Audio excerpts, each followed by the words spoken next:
Oke, untuk kali ini kita akan membahas terkait tentang materi interaksi pada materi IMK atau interaksi manusia dan komputer. Kalau kemarin kita sudah mempelajari tentang faktor manusianya, kemudian faktor komputer atau sistemnya, sekarang kita membahas tentang interaksi. Secara umum untuk interaksi sendiri di sini ada pembahasannya ada dua. Yang pertama adalah model interaksi yang mana kita akan mempelajari bagaimana menerjemahkan atau mentranslasi pesan antara user dengan sistem. Kemudian membahas tentang faktor ergonomis yang mana di sini yang dipelajari adalah karakteristik fisik dari interaksi tersebut. Kemudian untuk komunikasi antara user dengan sistem sendiri, ini kita harus mencoba untuk mendalami apakah hanya merupakan komunikasi saja, bagaimana bentuknya. Nah, untuk interaksi sendiri merupakan dialog yang dilakukan antara manusia dengan sistem. Di sini manusia adalah user yang dipengaruhi oleh bentuk interface atau antarmuka. Dan interaksi ini mengambil tempat antara sosial dan organisasi framework yang mempengaruhi pengguna atau user dan sistem tersebut. Dengan cakupan yang luas untuk tingkat keharusan komunikasi sendiri, user dan sistem dalam melakukan tugas atau melakukan pekerjaan. Nah, di sini pengaruhnya untuk tugas atau pekerjaan sendiri adalah dalam bentuk batch processing, di mana tidak diperlukan input langsung dari user, atau dengan direct manipulation and virtual reality dengan bentuk semua kontrol dilakukan oleh user. Ini untuk model interaksi antara user dan sistem. Sedangkan model interaksi sendiri di sini ada beberapa istilah yang perlu dipahami. Yang pertama ada domain, di mana domain merupakan cakupan atau area atau bidang dari kerja user dalam berinteraksi dengan sistem. Di sini merupakan area keahlian dan pengetahuan pada kegiatan di dunia nyata, tepatnya yang biasa dialami oleh user. Contohnya misal dengan desain grafis atau lingkungan pekerjaan lainnya.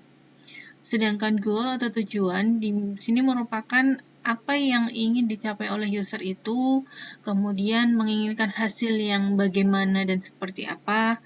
Contohnya misalkan di sini ingin membuat suatu gambar lingkaran yang berwarna biru. Nah, tasknya atau tugasnya atau pekerjaannya itu merupakan langkah-langkah yang dilakukan user dalam mencapai tujuan tentukan di awal, jadi berdasarkan dari goal-nya. Dan dispesifikasi dalam urutan aksi melalui elemen interface. Misalkan dengan kita melakukan pemilihan warna, misalkan di sini tadi kan lingkaran biru ya, kita pilih warna biru sesuai dengan yang diinginkan atau yang sudah di tujuannya, kemudian dipilih pada sebuah palet dan kemudian dilakukan pengeklikan atau pemilihan pada lingkaran tersebut. Sedangkan untuk intentionnya itu merupakan aksi khusus untuk menentukan tujuan yang diinginkan. Jadi sesuai dengan keinginan dari user atau pengguna sistem.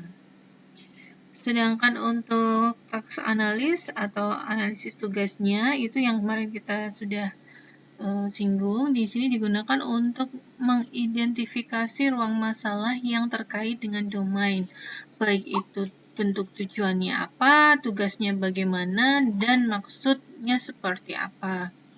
Sedangkan sistem di sini yang dimaksudkan adalah aplikasi komputer. Bisa dengan misalkan kalau desain grafis tadi, sistemnya apa, aplikasinya seperti apa, apakah menggunakan Corel, apakah menggunakan Photoshop, ataukah dengan aplikasi desain lainnya. Sedangkan bahasa tugas atau bahasa pekerjaannya untuk touch language ini merupakan bahasa user di mana menjelaskan atribut domain yang relevan terhadap kondisi pengguna. Jadi disesuaikan dengan si pengguna sistem nanti. Sedangkan core language di sini adalah bahasa sistem yang menjelaskan atribut tersebut. Misalkan kita bisa menggunakan PHP atau menggunakan Pascal, DLP, VBNet dan seterusnya atau bahasa lainnya. Ini untuk bentuk-bentuk dari terminologi interaksi. Selanjutnya dari untuk siklus interaksi sendiri, di sini menurut Donald Norman Model ya, itu ada 7 tahapan dalam berinteraksi dengan sistem. Yang pertama, user menetapkan tujuan. Yang kedua, memformulasikan intensi atau fokus penekanan tujuan. Kemudian menspesifikasikan aksi yang akan dilakukan, melakukan aksi atau eksekusi langkah-langkah melalui interface, mengamati kondisi akhir sistem setelah aksi dilakukan, kemudian menginterpretasi kondisi akhir sistem dan mengevaluasi dari kondisi akhir sistem tersebut. Apakah sudah sesuai dengan tujuan atau belum? Nah, siklusnya seperti ini. Yang pertama adalah goal-nya. Dimulai dari ketujuh tahapan tadi, ini ada bentuk siklus dari execution evaluation atau dari pengerjaan dan evaluasinya itu seperti apa. Di sini ada goal-nya, tujuannya, kemudian ini ada sistem yang digunakan untuk mengolah dari tujuan tadi, kemudian ada proses eksekusinya atau pengerjaannya, dan juga nanti ada evaluasi dari pengerjaan yang telah dilakukan.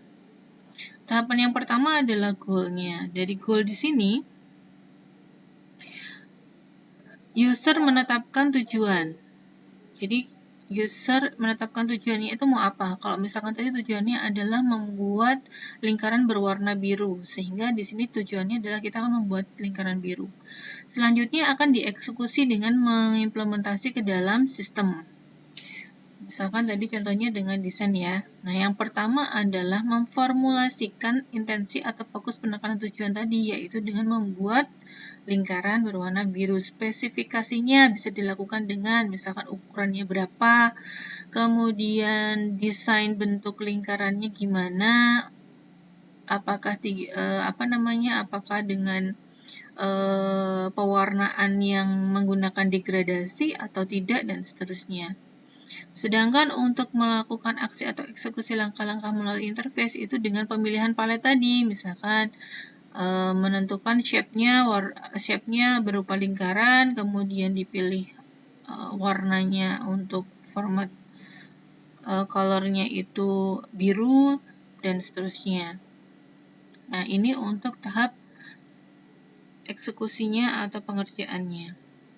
Selanjutnya pada evaluasi, di sini mengamati kondisi akhir sistem setelah aksi dilakukan. Hasilnya seperti apa? Apakah sudah sesuai atau belum? Oh, mungkin warna birunya terlalu terang, maka dilakukan proses eksekusi lagi dengan merubah warna biru menjadi satu tingkat lebih gelap misalkan.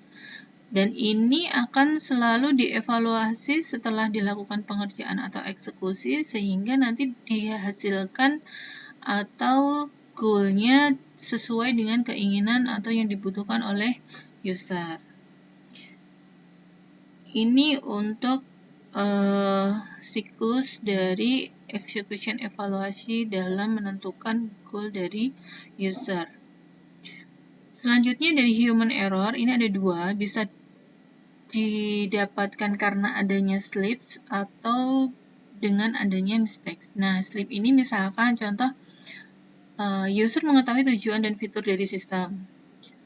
User telah memformulasikan langkah-langkah dengan tepat. Namun, user melakukan aksi yang tidak tepat. Contohnya tadi ketika misalkan kita mau membuat lingkaran dengan warna biru, sudah sesuai, sudah memilih fiturnya, dengan memilih warna di palet dan seterusnya, langkah-langkahnya pun sudah tepat.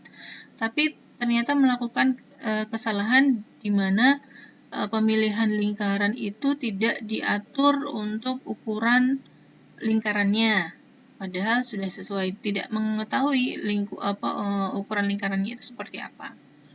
Sedangkan mistake di sini, user tidak akan mencapai tujuan yang diinginkan. Ternyata untuk membuat lingkaran yang pas tidak bisa, hasilnya elips misalkan, diubah-ubah tidak bisa. Nah, ini mengakibatkan hasil yang diperoleh itu tidak sesuai dengan apa yang diinginkan oleh user. Nah, bagaimana memperbaikinya? Untuk mengurangi adanya slip, maka harus membuat desain interface yang lebih baik. Artinya, ketika kita ingin membuat lingkaran tadi, kita harus didesain nih, ukurannya berapa. Kalaupun misalkan itu besar, dibuat skala, ukurannya seperti apa, warnanya apa, dan sudah didesain warnanya yang diinginkan seperti apa. Sedangkan untuk mengurangi mistake-nya, itu membuat pemahaman user terhadap sistem secara lebih baik. Misalkan contohnya, ketika ingin membuat lingkaran, itu kan kalau bawaan sistem itu biasanya bentuknya elips gitu ya. Nah, itu mungkin bisa diberitahu atau dipahamkan terkait dengan tentang pengaturan ukuran dengan diameternya atau bagaimana melakukan penggunaan shape-nya dan seterusnya. Ini untuk contoh dari bagaimana kita menangani kesalahan-kesalahan yang dilakukan oleh si user atau pengguna. Selanjutnya terkait tentang ergonomis. Nah, ini kemarin kita sudah sempat singgung di pertemuan pertama ya untuk ergonomis. Di mana ergonomis ini kita akan mempelajari tentang karakteristik fisik dari interaksi yang mengarah kepada faktor kenyamanan kerja atau lebih tepatnya pada lingkungan kerja user. Dan di sini biasanya dilakukan untuk memahami seluruh kondisi manusia, baik itu dari segi anatominya, fisiologinya, psikologi, engineering, manajemen, dan desain perancangan lainnya. Jadi faktor manusia yang dipelajari di sini dipahami secara menyeluruh untuk mendeskripsikan konsep IMK yang lebih luas. Sedangkan konsep ergonomis ini digunakan untuk mendefinisikan standar dan pedoman dalam membangun metode bagaimana kita mendesain aspek-aspek tertentu dari sebuah sistem. Jadi di sini standarnya itu dibuat senyaman mungkin untuk menghasilkan lingkungan kerja yang membuat si user itu betah atau bisa nyaman dalam melakukan pekerjaan mereka. Untuk contoh implementasi, di sini misalkan digunakan untuk pengaturan kontrol dan display. Contohnya disusun untuk elemen-elemen dalam lingkungan kerja itu secara fungsinya atau disusun berdasarkan frekuensi penggunaan. Jadi misalkan ada meja, kemudian ada perlengkapan lainnya, kemudian ketika di situ juga memungkinkan untuk printer, berarti menaruh printer dengan kertas itu saling berdekatan dan seterusnya. Jadi dibuat susunan display ruangan itu diurutkan atau disusun berdasarkan dari fungsi masing-masing dan saling berkaitan. Jadi biar tidak terlalu banyak pergerakan yang dilakukan oleh user sehingga pekerjaan dapat berjalan dengan lancar dan tidak membutuhkan waktu untuk bergerak. Kemudian dari lingkungan sekitar itu contohnya mengatur tempat duduk dalam suatu laboratorium. Jadi kenyamanan dalam bekerja di suatu laboratorium itu perlu diatur. Tempat duduk yang pas itu yang bagaimana. Kalau biasanya kan kalau kita di laboratorium itu misalkan laboratorium kimia gitu ya, Pak fisika, itu kan tempat duduknya biasanya hanya dari kayu dan seterusnya. Karena untuk mengurangi pergerakan dan bisa tetap tenang sehingga tidak terjadi kesalahan-kesalahan yang mungkin tidak disengaja seperti pergerakan kecil yang akibatnya menyinggol atau mengenai barang-barang dalam laboratorium dan seterusnya. Sedangkan untuk isu kesehatan di sini posisi duduk dalam menggunakan komputer di lingkungan kerja misalkan dari suhu ruangannya atau suhu komputernya, kelembapannya, bagaimana pencahayaannya, dan suaranya bagaimana. Jadi misalkan komputernya ini untuk pekerjaan yang lebih intens ya, sehingga membuat atau mengeluarkan hawa panas dari si CPU-nya, sehingga harus diperhatikan nih. Untuk ruangannya harus dibuat yang dingin, sehingga tidak mengakibatkan ketidaknyamanan dari user karena panas dan juga mempertahankan suhu ruangan itu tetap terjaga agar alat-alat atau komputer juga bisa tahan lama karena tidak mudah panas. Kemudian untuk pencahayaan juga diatur, jadi apakah lingkungannya itu cukup cahaya atau tidak, sehingga tidak membuat mata menjadi cepat lelah dan seterusnya. Sedangkan suara, apakah perlu dibuat kedap suara, ataukah ada pengontrolnya, sehingga tidak membuat ketidaknyamanan dari si pengguna atau si user dalam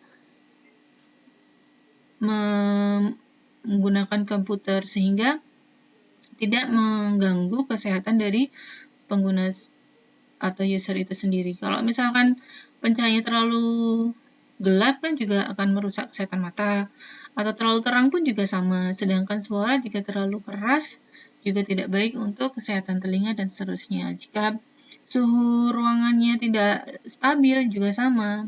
Entah itu kedinginan atau entah itu kepanasan juga akan mempengaruhi dari sisi kesehatan si user.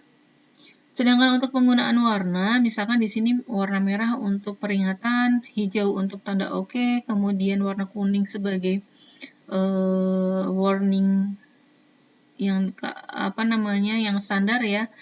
Itu untuk misalkan dari sistem terutama untuk pemberian warna-warna yang memang harus perlu diperhatikan agar user mengerti dan paham betul apa yang mereka lakukan.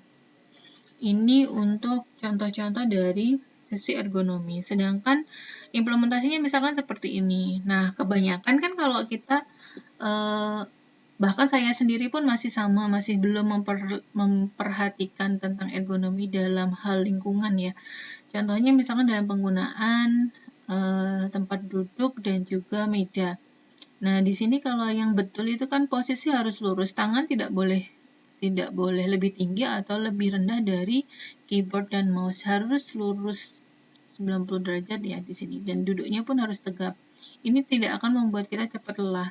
Beda dengan yang biasa kita lakukan, biasanya entah lesehan atau di meja pasti dengan kondisi duduknya itu agak membungkuk, posisi mouse-nya rata-rata lebih tinggi dari dada ya, sehingga membuat tangan cepat lelah. Kemudian pandangan antara mata dengan komputer itu juga harus lurus, tidak menengah ke atas ataupun tidak menunduk ke bawah, sehingga membuat leher ini juga nyaman dan tidak cepat pegel. Apalagi bagi teman-teman atau bagi user yang memang pekerjaannya itu seharian dalam jam kerjanya adalah di depan komputer, sehingga harus betul-betul diperhatikan dari faktor ergonomis atau lingkungan kerja dalam penggunaan sistem atau komputer itu sendiri.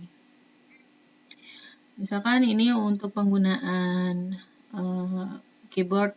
Nah, di sini yang betul itu ya lurus kondisinya. Kita harus memposisikan tangan kita secara lurus dan tidak miring, tidak terlalu tinggi atau tidak terlalu rendah, karena ini akan membuat pergelangan tangan cepat capek dan sakit.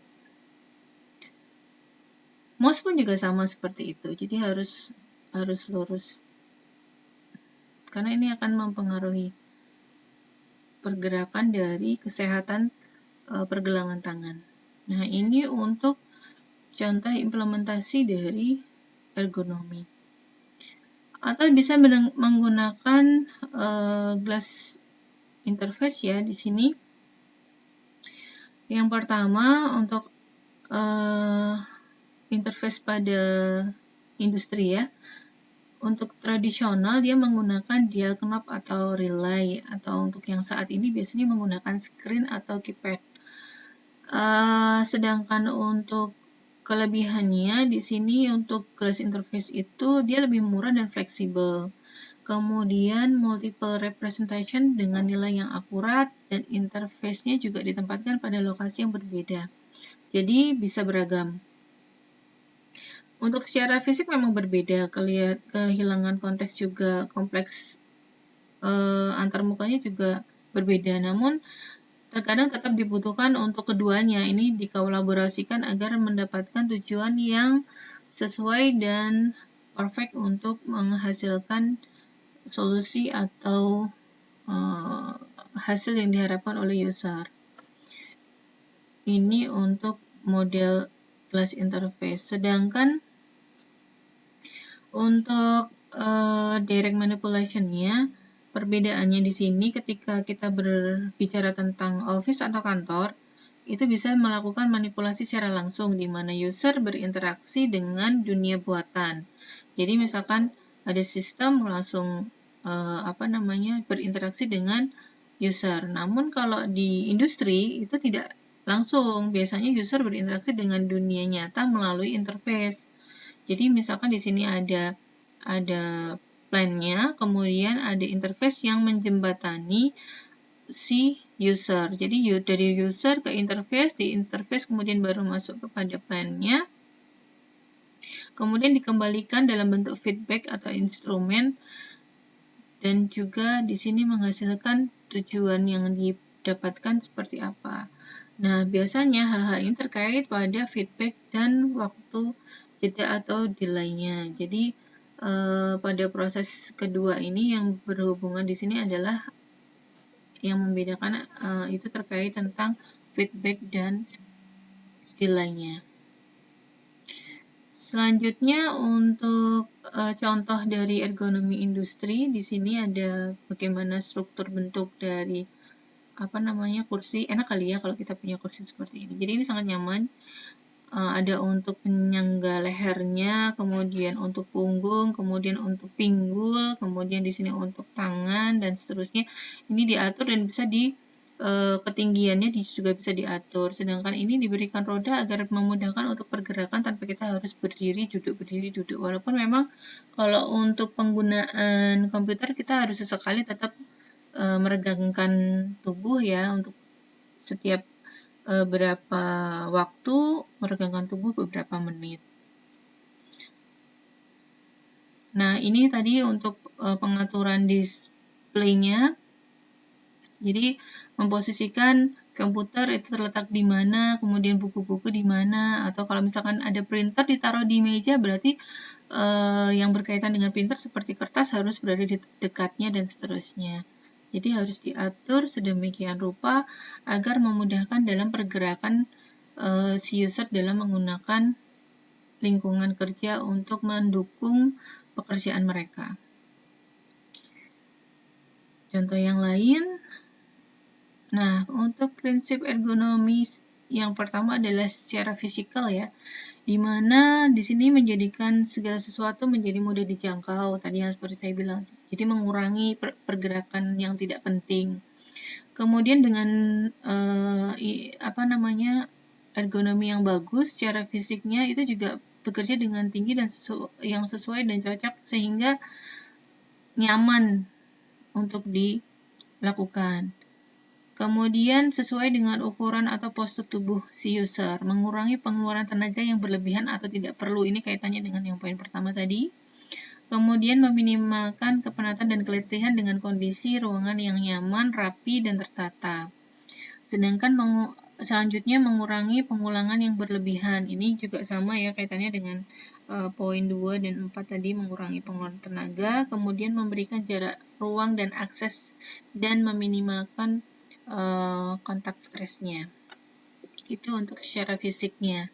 Sedangkan selainnya di sini memberikan mobilitas dan mengubah postur atau posisi. Ini ketika kita mempunyai kursi yang bisa diatur tinggi rendahnya, kemudian menahan getaran, kemudian menciptakan lingkungan yang menyenangkan dengan pencahayaan yang tepat, tidak silau, tidak redup, di mana di sini dapat menghindarkan user dari cahaya langsung atau pantulan. Atau juga dengan memperoleh keseimbangan antara kecerahan layar tampilan dengan kecerahan yang ada di depan user atau di lingkungan atau di ruangan, sehingga tidak mempengaruhi. Biasanya saya pun masih kalau menggunakan komputer di kamar itu kadang-kadang seringnya itu dengan kondisi ruangan yang gelap pun masih dipaksakan untuk tetap mantengin layar monitor ya, padahal seharusnya tidak boleh karena itu akan membuat mata cepat lelah. Kemudian menghindari cahaya langsung atau pantulan yang langsung mengenai layar tampilan, di mana ini misalkan contohnya yang langsung itu berasal dari matahari, kalau yang tidak langsung itu misalkan karena ada kaca, tembok, lantai, atau meja yang lainnya.